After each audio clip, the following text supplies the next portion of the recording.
I'm telling you, man, video games are art. Video games are art. That is art. Video games are not art. Then why are you wearing a Mario t-shirt? Because I like video games. I'm not saying they're art. It's like saying theater is art, or music is art, or even dance is art. What are you nerds arguing about now? Tim doesn't think video games are art. They're not. Oh please, all you need to do is look at modern art and all the stuff they put out, but everybody calls that art, but suddenly video games are the bridge too far. Okay, slow down, guys. Slow down. Paul, you need to relax. Everybody has their own opinion and they should not be criticized to death for it. Ha! That being said, Tim, you're a dumbass. Shut up. Oh. Ha! Video games have been accepted as an art form for quite some time now. I don't even know why we're still having this conversation. They've been an art form for decades, you guys. I can give you some good recent examples, like Team Ico's Shadow of the Colossus, or the newly released Journey coming soon to the PS4 that I really can't wait for. But I want to talk about a newly released title that I seriously cannot stop talking about because it is so damn beautiful and good, and it's called Ori and the Blind Forest.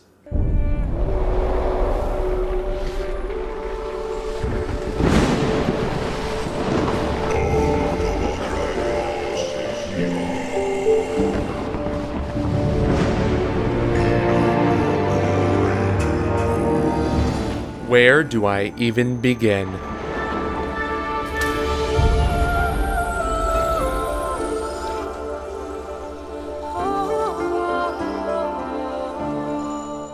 I remember last summer when I saw the reveal trailer for this game and it blew me away. I thought to myself, if the trailer alone makes me feel this many feels, how will the final game be? Normally I would wait for a Steam sale for these kind of games, but I decided to fork over the full $20 and let me tell you, it is worth every penny. With an art style inspired by the films of Studio Ghibli and a story reminiscent of 90s animated films such as The Iron Giant and The Lion King, Ori and the Blind Forest sets out to take players on a fun yet emotional journey that will never be forgotten. I would say more about the story, but I want you to experience it for yourself. All I will say is that you play as Ori, as he is on a quest to revive the forest by collecting the elements of water, winds, and warmth.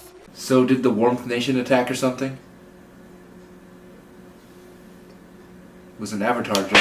The simple plot is accompanied by gorgeous art that is incredibly pleasing to the eye. With contrasting atmospheres that perfectly capture the tone of every location, you'll never feel like you've been in the same spot twice. But these amazing locales would be nothing without the music. As soon as I beat the game, I bought the soundtrack almost instantly.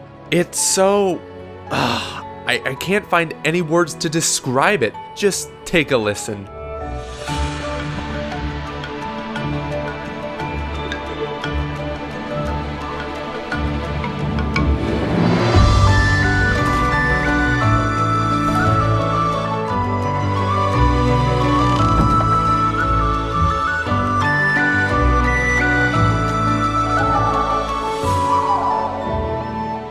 I doubt that any other game this year is going to top this majestic score. This great combination of sound and visuals truly immersed me in this magnificent world. But does the gameplay complement the visuals? Yes! In what way? The best way. I knew it was going to be a 2D side-scroller, but I wasn't expecting it to be Metroidvania. What is Metroidvania? Basically, it's a catch-all term to describe platformer games that share a lot of elements between the Metroid and Castlevania series. Who's giving the review here, Paul?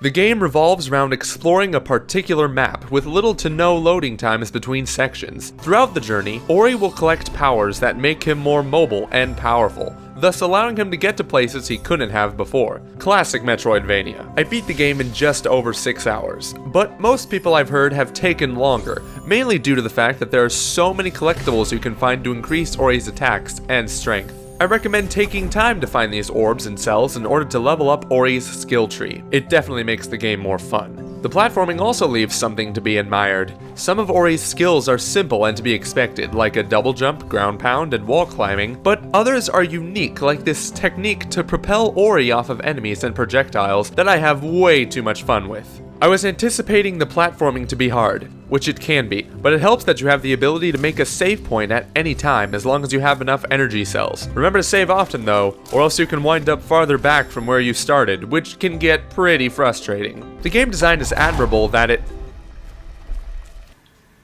Dude, you just clipped through the floor. No, really? I didn't notice. Let me just get out of here. I'm sure it's an easy way to get out of here. You gotta get out of there. Yeah, no, really? Really? I didn't notice. Yeah, you should probably get out of there. Get out of there! Get out of there! I want you to get out of there. I want you to put the phone down and get the hell out of there. Get out of there. Get out of there now. Do you hear me? Get out of there. Move! Get out of there! Copy, get out of there. Get out of there, soldier. Oh my god, you did not just hit a save point. I hit a save point.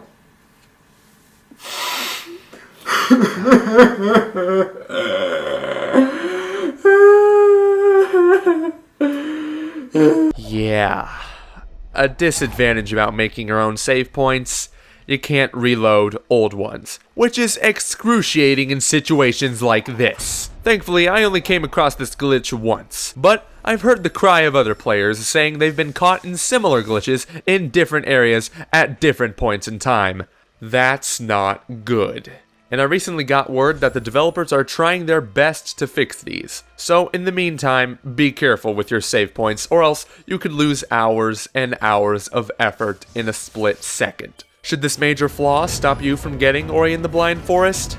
Absolutely not. It's only March, but I know this is going to hold a place for me as one of the best games of 2015. The developers at Moon Studios put all of their heart and soul into every aspect of this game. Its presentation is phenomenal, with a beautiful art style and music that tugs at the heartstrings. They put just as much emphasis on the gameplay as they did the design. It's fun, challenging, and easily replayable despite the glitches. Overall, I just can't put my experience into words. If you want to know more, just play it for yourself. I think you'll find that it's worth however much you pay for it and then some. Ori and the Blind Forest is more than just a game. It is something that should be cherished for years to come.